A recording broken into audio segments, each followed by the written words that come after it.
مواجهة مصر مع المغرب في كأس أفريقيا وربنا بتمناها، وقسما بالله يا برنس بتمنى إن منتخب مصر يقابل المغرب، وربنا بتمناها يا برنس عشان بص نعرفهم احنا مين بقى، نعرفهم احنا مين. وعلى رأي كابتن أبو تريكة لما قال بص على صدرك كده، أنت عندك 7 نجوم، انت عندك 7 نجوم هم اللي يخافوا منك، مش انت اللي تخاف منهم. انت بطل افريقيا 7 مرات، مفيش حد عملها. مع احترامي كل المنتخبات العربيه، كل العرب في افريقيا كلهم على بعضهم كده شاكب راكب كلهم كسبوا البطوله افريقيا 5 مرات بس. اما انت كمنتخب مصر كسبت بطوله افريقيا يعني لوحدك 7 مرات.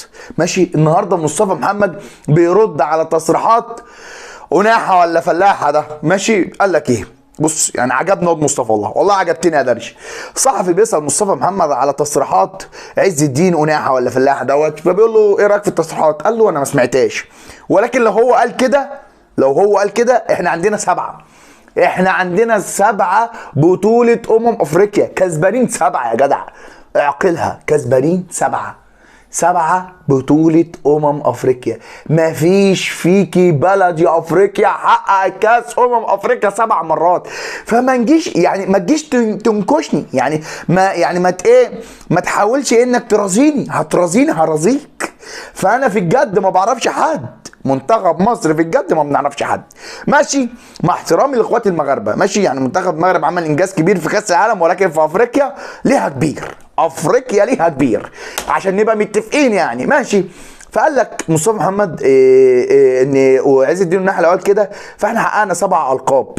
لو هو بيتمنى ان هم يعني يحققوا زينا، بنتمنى يعني بس صعبه، المغرب عندها لقب واحد. ماشي يا برنس. هقول لك برضو احصائيه كده ما بين منتخب المغرب ومنتخب مصر. انت عندك كام منتخب المغرب طول تاريخه في بطوله افريقيا، في تاريخهم كله في افريقيا كلها جايبين 88 هدف، 88 هدف. اما منتخب مصر في تاريخه في افريقيا كلها جايبين احنا كمنتخب مصر 168 هدف.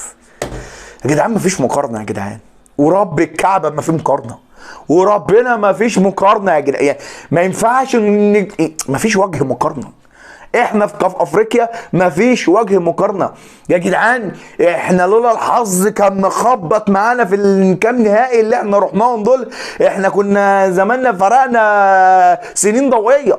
ده انت تخيل لو كنا كسبنا البطوله اللي فاتت كنا 8، ولا النهائي اللي قبليه كنا 9. ما فيش حد هيعمل زينا، مفيش.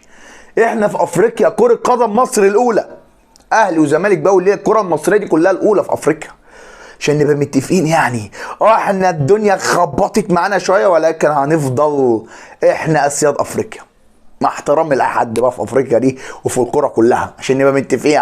هتيجي في افريقيا ده ملعبي بقى، ده ملعبي، وهقول لك في فيديو جاي يعني ايه الفرق، يعني ايه الفرق اللي هيحصل، اللي بيحصل ما بين اللعيبه المصريه او منتخب مصر واللعيبه والمنتخبات العربيه، عشان ده فرق شاسع. الفرق اللي هو ايه هقوله لك بالمره دلوقتي. اللعيبه المصريه او الاهلي والزمالك والكره المصريه يعني والانديه المصريه، احنا عندنا بنحتفظ باللعيبه، يعني انت اكيد عارف، يعني قليل قوي لما بنطلع لعيبه بره، ماشي، غير او عكس الانديه او شمال افريقيا سواء الجزائر ولا المغرب ولا تونس. معظم اللعيبه الجامده اللي على الفرازه دول بيروحوا اوروبا، دول بيروحوا اوروبا، فبيكونوا متعودين على الاجواء في اوروبا والكلام ده، فتيجي تجيبهم بقى في بطوله افريقيا، بطوله مجمعه، لسه عبال ما ياخد على الجو والانسجام وخلاص هو خرج من البطوله.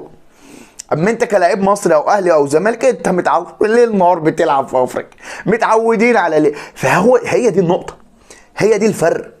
انت كمنتخب مصر في بطوله مجمعه، عندك كاهلي او زمالك او بيراميدز او الناس اللي موجوده في فيوتشر اللي هم بيلعبوا في افريقيا، يعني انت عندك اجمد فرق في افريقيا، سواء اهلي او بيراميدز او زمالك او فيوتشر، اجمد فرق. بس انت كمنتخبات عربيه كمغرب وتونس عندكم طبعا لعيبه محترفه، والجزائر لعيبه محترفه كتير في اوروبا، ولكن هم مش متعودين على الجو في افريقيا والمباريات والكلام ده كله مش متعودين لسه بقى لما يخش الانسجام والليله والحال. خلاص يا باشا، منتخب مصر ركب الطياره بقى بطل البطوله باذن الله. التامنه يا رب يا رب، التامنه يا رب، وربنا بنحلم بيها يا جدعان. نفسنا نجيب التامنه بقى كده ونفرح زي زمان، ولكن هو ده الفرق ما بين مصر والمنتخبات العربيه الاخرى، مع احترامي لكل اخواتنا العرب يا برنس. سلام.